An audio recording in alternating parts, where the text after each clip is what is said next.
Welcome to Cyber Inspiration Podcast. My name is Evgeny.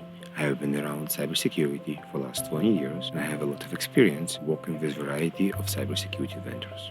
My main work is vendor consulting and cybersecurity advisory for companies. As part of my passion in technology and cyber, I've been intrigued to learn how a company starts. I started the podcast to understand the thinking process and what motivated people to start their own company. This podcast is affiliated with Security Architecture Podcast. I have Emile here from Caido to tell about his story and his motivation to start the company. Emile, can you please tell me about yourself and the company? Hi, I'm Emile, former software engineer. I'm still doing a lot of software engineers, but I started as a software engineer and now turned a bit of a founder. At Caido, we build a web security auditing toolkit. The idea is we want to bring something new to the market where we are used to those Java applications that were built 20 years ago, Zap, Burp, and we're trying to build something new in this environment. So this is interesting that even so we're not really going deep on the technical part. When you go online and people want to start in cybersecurity, somehow a lot of people want to start in pen testing. I strongly disagree that this is where you should be starting, but this is my opinion. If you just finish college, it doesn't mean you need to go build Empire State. You want to build a shack somewhere before you graduate to this, at least my view. But you building tools for people that are doing good job, not bad job, to be better, correct? Yeah, that's the idea. And it's interesting because we have so many different tools, so much innovation in cyber and in general in IT, but these particular tools are basically 15, 20 years old. Yeah, we haven't seen a lot of new startups or companies building in this ecosystem. And we have seen a lot of scanners. We've seen a lot of various tools that are in Golang. A lot of them are in Golang, like small tools that do one specific jobs, not necessarily a tool that you have a plugin system and you have all of those combining things together. So I think that's what we're trying to do. And it's also a big job to start into that ecosystem with 20 years of people that have been working on that. So this podcast is about motivation of people to start their own companies.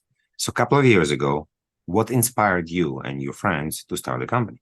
It was really my co-founder, Jan, that was a bug bounty hunter full-time. And he was tired of doing that, just that at least to full-time. And then he was looking at what could he do in the security space that would improve his own workflows and also improve the community's workflows in general. And one thing when you're in that world, a lot of people say, oh, we use those tools not necessarily because we like them, but because there is no real alternative. So that got him the idea of starting Caido. And at that time, I was between contracts and I wanted to go in security. It's been a real motivation for me. I've done like CTFs in the past, but not necessarily working directly in security. I was mostly infrastructure and coding. So that was for me a good opportunity to get really into the cybersecurity world and combine that passion with what I'm good at is like building software. So I think that's my origin story into that project. So you mentioned bug bounty. For the folks that listening and not in cyber, you're not talking about going and hiding criminals like we see in the movies. You're talking about something else. Yeah, so the bug bounty is quite a new phenomenon compared to other areas in cybersecurity. And it's where businesses, companies, they go on platforms like HackerOne, BugCrowd. There are a couple of ones that are starting to be popular right now. And they offer this program, a bug bounty program, where you have hackers that are trying to find vulnerabilities in scope to your program, and then they report that. It gets triaged. If it's approved, then they get a bounty or like an amount of money, and that's how they make a living. It's an interesting community. It's very different from the corporate traditional cybersecurity we've seen. There's a lot of lifestyle related to that also because it's independents that are working and you have events where people fly in from all over the world to participate into those events. So it's a very different world. And we come originally from that because of my co-founder. And we're still very much into that world at the moment, starting slowly to expand to more traditional pen testing firms and companies also that do red teaming. So this is actually what I wanted to ask. How is bug bounty different than red teaming and pen testing? You have a lot of necessarily marketing around it, but I would say like it's having a continuous pen test in a sense. Some people might disagree on that, but I would say like a pen test gives you a point in time where like a bug bounty program, you still have like people attacking you and you still can have those point in times, but it gives a different perspective. And I think some bugs that in pen tests, you just don't have time to dig into for like very specific application bugs that some people might have time to do in a bug bounty program. And I think from my perspective, one part that I think confusing the internet or the community a bit, that bug bounty will focus on applications, as you mentioned right now. Yeah. Pen test may focus on application, but may also focus on the corporate environment. So if you compare this to a bank or insurance company, going to have their corporate environment where all the users going to be, and they need to protect the users and the information is there, and they have the application. So with you probably is the bug bounty, you're not going to go and bug bound the corporate environment. You're going to go and tackle the application environment. And sometimes people treat it as one whole, but it's not. No, that's totally true and totally fair. I think it does focus a lot on application. It's sometimes they focus on like lower part of the stack. If you have an RDP port, they might try to attack it or something like that. But definitely they are more on the outside, and generally they don't have access to the inner environments, where a pen test you might start from the inner environment also. So that's different from that perspective. And it's also different from like red teaming inside of the enterprise, which is another world, I would say. So we digressed from the usual questions I usually ask, but I think for people that are watching this and never had an idea what this mean, I think it's important. Yeah. So you had an idea with your friend, actually friend had an idea, you guys started. One of the basic things is, okay, let's understand it's something that's troubling us. Is it troubling somebody else? So you need to do market validation. When you build the software, people are going to buy it. What you guys did? We did something, I don't know if it's very super scientific, but we went on Twitter and we said, we're building this thing. We had a mock of the thing that we built and we sent it out to the world and say, okay, what are we getting out of this?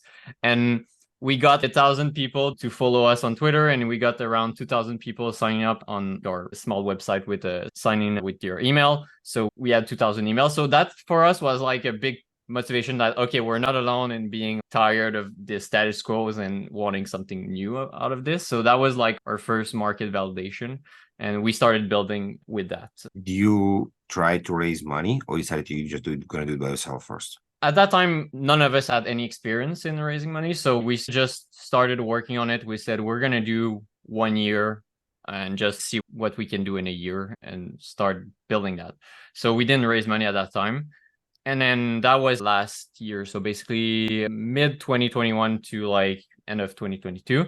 And then we got into Catalyst, the cyber accelerator for that. And we did the whole process of, okay, now are we ready to raise? Do we need to raise?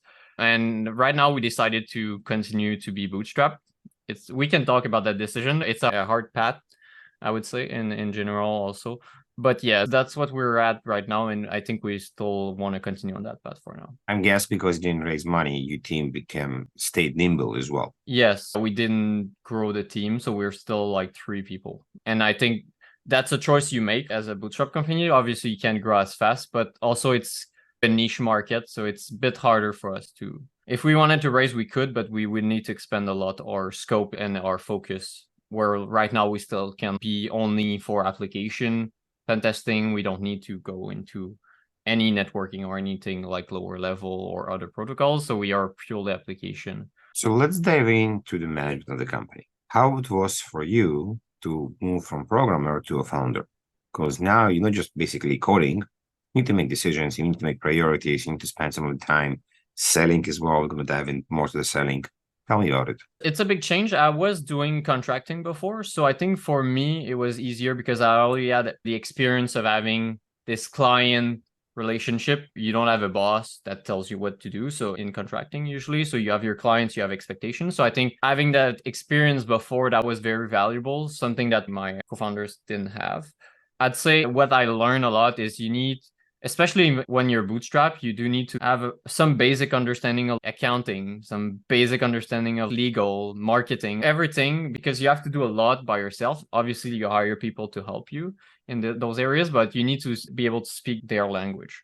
And I think that is something I learned with the years and I'm getting better at. But that's a big change where usually if you're just a coder, you code 40 hours a week and that's it. You interact with your boss, but when you have to do a lot of other stuff when you're founders, and especially bootstrap, you have to save as much cash as possible. So you do a lot more by yourself and you don't necessarily hire for everything. How was sales? Are you in charge of sales, or it's a collective part? Because I'm guessing dealing with customers is one. Starting the selling as a technical person is probably harder. Yes. So it's mainly me. We do a bit of collective stuff, but I do deal with most of the customers. Like at the moment, we are a lot in the B2C world. So it's mostly we get a lot of referrals and we automated a lot of the selling process. So that was one of the first steps we did when we started selling. We were like, okay, we know it's a B2C, it's not big amounts of money, we cannot spend like hours on every customer. So we tried to automate as much as possible of the onboarding process, the learning process, everything, so we don't have to spend as much time as possible on that. So after that, it's really dealing with just people that send you email, and you have a lot of them because on the B2C you have more emails, you just have more people asking questions and that need to do that. I think we're at the limit right now of what we can handle as a 3-person team and still be productive. I think at some point within the next year or so, we're going to have to have someone in the community management or something like that. Do you envision you're going to move to B2B? What kind of changes you will need to make to actually move to B2B? That's a pretty good question. There are still a lot of unknowns for us because that's not something I know a lot about. So I think in a B2B, we need to be a bit more formal in the way we interact with the customers. One of our big selling points in the B2C world is that you come to our Discord, we're there, you just ask your questions and we're going to help you.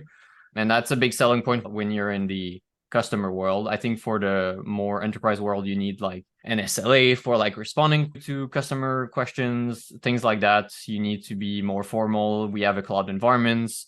You need to be have more guarantees on that cloud environments, things like that in terms of uptime. And I think that's the learning we're going to have to do in the coming years to get into the B2B space. I'm guessing when you started the company, you're interested but not fully convinced this is the right choice. Yeah.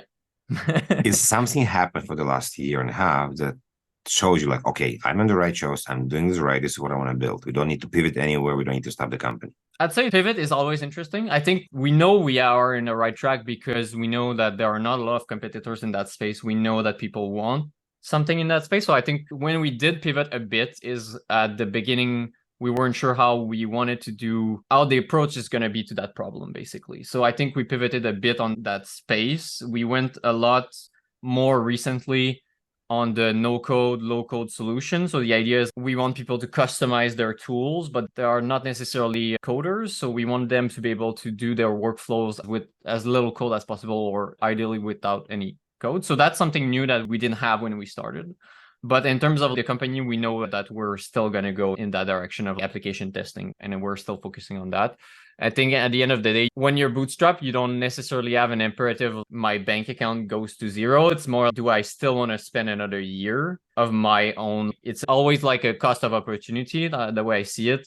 If you're not paid or you're paid a very small amount, what could I do else that could generate another revenue for me? So I think that's more the decision that we are facing in a bootstrap world, where ideally right now the company like pays for itself, but not necessarily can expand to a lot of employees. If you're doing bootstrap, it's mean you're putting quite a lot of hours. Yeah. How do you manage work-life balance?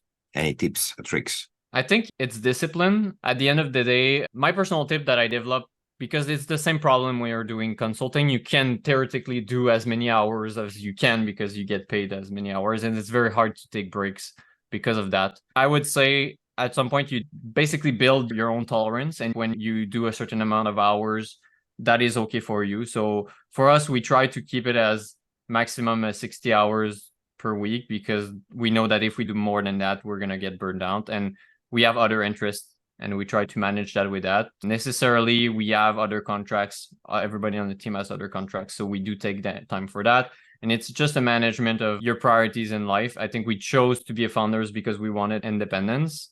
And if that's one of your main motivation to be independent, not necessarily working like all the time is not necessarily your goal. So that aligns with how many time you put in your company. It's always a lot of effort, but it's not a race, like a short time race. It's a marathon. And that's the way we approach it. We know it's going to take years to build that thing. So if you approach it in a sustainable manner, I think it's easier to find a right balance there. If you will go back to the beginning, would you do anything different? I thought about that question a lot because it's always a bit of a tricky questions. I'd say not necessarily different, but I think I didn't realize how much work is going to be. Like all our estimates were wrong in terms of like how much time it would take to get to a certain amount of revenue or just build some stuff. So I think I would just take my state of mind and say double that. And then can you afford that? But then maybe you would not have started the project either. So that's always the thing. Yeah. So not necessarily change a lot of things. I think when you do jobs and then you change every 2 years jobs, or you change contracts every 6 months, you try to do your best. Also in software development in general, you try to do your best, but at the end of the day, you don't collect the mess. But when you're the founder of the company, you work on the same piece of code for 5 years. Some decision that you've made at the beginning might not have been ideal, and they take a long time to clean after that. So those are the two things that I would maybe tell myself to be careful about. As an entrepreneur and a busy person, I'm sure sometimes there is like days where you're not happy or something happened.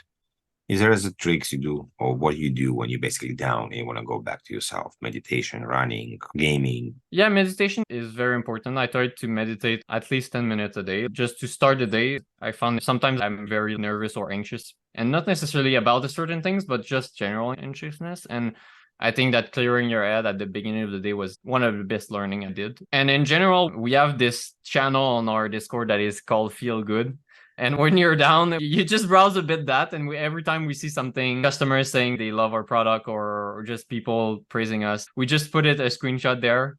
And so if you feel down, you can always go to that channel. I think it's very rewarding to see that your work matters to people, and I think we all want that at the end of the day. So that's been like our bit of a secret sauce that we try to do. We're gonna switch to dark side. Dark side is where we talk about stuff that didn't work as you expected. Feel free to share stories. You don't have to mention names.